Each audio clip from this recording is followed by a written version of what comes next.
आगरा में उत्तर प्रदेश उद्योग व्यापार संगठन द्वारा व्यापारी सम्मेलन का आयोजन किया गया। सम्मेलन में आगरा समेत अलीगढ़, फिरोजाबाद, मथुरा और आसपास से आए 300 व्यापारियों ने हिस्सा लिया।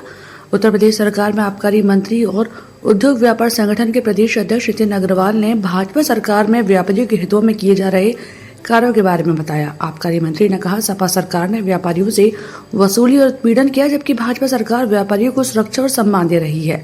सपा का अस्तित्व उत्तर प्रदेश में समाप्त हो चुका है। जनता उनके बहकावे में नहीं आने वाली।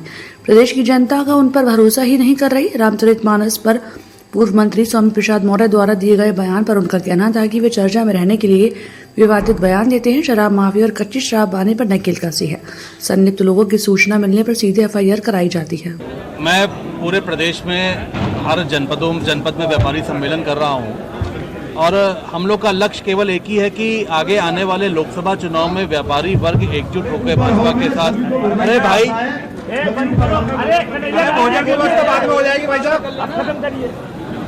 व्यापारी वर्ग एकजुट होकर एक साथ भाजपा के पक्ष में मतदान करे और सरकार हमारी तीसरी बार देश में सरकार बने। और इसमें कोई दो राय नहीं है कि व्यापारी वर्ग का एक बड़ा योगदान सरकार बनाने में रहता है। तो मैं इसी लक्ष्य को लेकर हम लोग व्यापारियों के बीच में जा रहे हैं और आह्वान कर रहे हैं कि आने आने लोकसभा चुनाव में हम लोग भाजपा को मजबूत करें और भाजपा की उत्तर प्रदेश में सभी 80 सीटें भारतीय जनता पार्टी जीत के जाए। सर, आबकारी सपा सरकार पर बड़े सवाल आपने खड़ा किए थे कि करते होते थे, लेकिन पूरी सरकार में आप मंत्री हुआ करते थे, तब ये बात सामने क्यों नहीं? मैं तब भी ये बात सपा के लोगों के कहता था, क्योंकि मुझे पता था कि उनकी मानसिकता व्यापारी विरोधी है। और जब मैं बात करता था उनका यही होता था, वो जवाब आता था कि अरे व्यापारी तो हमारे साथ है ही नहीं, व्यापारी हमें समर्थन नहीं कर। और इसी बात पे मेरा उनसे झगड़ा भी हुआ, उनसे लड़ाई हुई कि व्यापारी अगर आप व्यापारियों के साथ नहीं खड़े हो सकते तो फिर हम आपके साथ नहीं खड़े हो सकते। आबकारी को लेकर बताइए, क्या कोई नई नीति, कोई आबकारी नहीं? व्यापारियों, देखिए आबकारी की नीति आ चुकी है और आबकारी एक राजस्व देने का विभाग है। उत्तर प्रदेश सरकार को राजस्व देता है और एक बड़ा राजस्व उत्तर प्रदेश सरकार को मिलता है। हम लोग का लक्ष्य राजस्व भी है और साथ ही साथ जो कच्ची शराब बनती है जिससे कभी कभी लोगों की जानें भी जाती हैं, उसको रोकथाम करना है, उस पर कार्रवाई करनी है। और मैं आपसे आज कह सकता हूं कि मार्च से जब से हमारी सरकार बनी है तब से आज तक एक भी ऐसी कोई घटना उत्तर प्रदेश में नहीं हुई है। हमने उसमें रोकथाम करी है और लगातार प्रवर्तन की कार्रवाई विभाग करता आ रहा है, करता चल रहा है। हमें जहां जहां जानकारी मिलती है कि ऐसी कोई गतिविधि हो रही है, हम लगातार एफआईआर कराते हैं और उन लोगों को बंद करते हैं। बड़े पैमाने पर देखिए, ऐसे जहां जहां हमें जानकारी मिलती है हम उस पर कार्रवाई करते हैं, जब्तीकरण करते हैं और उस पर एफआईआर होती है। और मैं आपसे कह सकता हूं कि जो काफ़ी हद तक हमने इसमें रोक लगाई है और हमारी टीम्स लगातार क्षेत्र में इसी पे कार्रवाई, इसी का काम कर रही है। मंत्री जी, योगी 2.0 को भी 1 साल होने जा रहा है, क्या ऐसी उपलब्धियां रही 1 साल की बात? देखिए, उपलब्धियों के बारे में जब 1 साल वर्ष पूरा होगा तो उस पर प्रेस कॉन्फ्रेंस होगी और सभी लोग आपके बीच में उपलब्धियां रखेंगे सरकार की।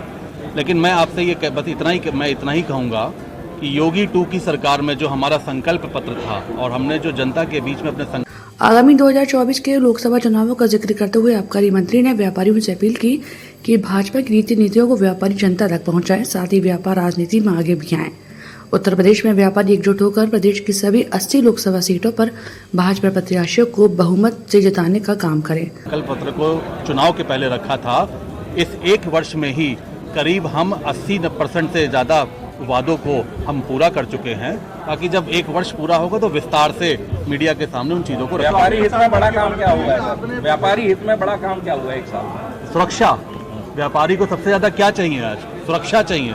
और व्यापारियों के लिए व्यापारी को सुरक्षा देने के लिए हमारी सरकार दृढ़ संकल्पित है और हम व्यापारी सुरक्षित रहे, इसी पे हम काम भी कर रहे हैं और आगे भी करते रहेंगे। स्वामी प्रसाद मौर्य लगातार विवादित बयान दे रहे हैं, सुंदरकांड को लेकर बयान दे दिए। देखिए, स्वामी प्रसाद मौर्य कोई विषय भारतीय जनता पार्टी के लिए नहीं है। वो विवादित बयान केवल इसलिए देते हैं कि वो चर्चा में बने रहें। और मैं समझता हूं कि स्वामी प्रसाद मौर्य न कोई विषय कभी उत्तर प्रदेश सरकार के लिए, हमारी भारतीय जनता पार्टी के लिए रहे थे और न आगे रहे। अखिलेश जी सर वहाँ बंगाल में घूम रहे हैं, अखिलेश जी क्या कहेंगे? थर्ड फ्रंट बनने वाला है क्या? चर्चा में बने रहने की ट्रीटमेंट दे रहे हैं। कौन? स्वामी प्रसाद मौर्य की राजनीति आप खत्म मानते हैं, वो चर्चा में बने रहने वो के लिए ये तो आपने जवाब खुद ही दे दिया, अब हमसे क्या पूछना चाहता हूं, आपका क्या कहना है इस पे? मैं तो कह दिया कि वो चर्चा में बने रहने के लिए विवादित बयान देते हैं। अखिलेश जी क्या थर्ड फ्रंट बना रहे हैं क्या? स्वीकार की आप बची रही है। कोई नहीं है, कोई स्वीकारता नहीं है। अखिलेश जी क्या थर्ड फ्रंट बना रहे हैं क्या सर? बंगाल गए हैं वो। अब अखिलेश जी सब कौन सा फ्रंट बना रहे हैं तो वही बता पाएंगे, लेकिन समाजवादी पार्टी का अस्तित्व उत्तर प्रदेश में खत्म हो चुका है और जो उनकी क्रेडिबिलिटी थी समाजवादी पार्टी की, वो उत्तर प्रदेश की जनता के मन में खत्म हो चुकी, जीरो हो चुकी है। नवरात्रों में रामायण पाठ की बात कही गई, विपक्ष पर सवाल खड़े कर रहे हैं। अब विपक्ष क्या चाहता है, मैं नहीं जानता। रामायण पाठ में भी अगर उन्हें दिक्कत है तो भाई ठीक है, वो अपना वो तो उनकी मर्जी है, वो क्या सवाल कर सकते हैं। हमारी सरकार ने ये फैसला लिया है कि हम रामायण पाठ भी कराएंगे और हम लोगों को आम जनमानस को जागरूक भी करेंगे। आबकारी मंत्री ने सर्किट हाउस में मंडलीय अधिकारियों के साथ बैठक कर रहे थे। उन्होंने कहा अगर कहीं से भी शराब माफियाओं को लेकर शिकायतें मिली तो ऐसे मामलों में तुरंत कार्रवाई की जाए। कम राजस्व पर नाराजगी जताई। अधिकारियों ने बताया कि मंडल में कुल 1700 छापे मारे गए, इसमें से 328 लोगों को गिरफ्तार किया गया। इस वित्तीय साल में आगरा का लक्ष्य 1783 करोड़ रुपए, अभी तक 1461 करोड़ रुपए की प्राप्ति हुई है। 48 दुकानों का नवीनीकरण नहीं हुआ, इसी के चलते राजस्व की प्राप्ति कम है। ब्रजभूषण, आगरा अपडेट।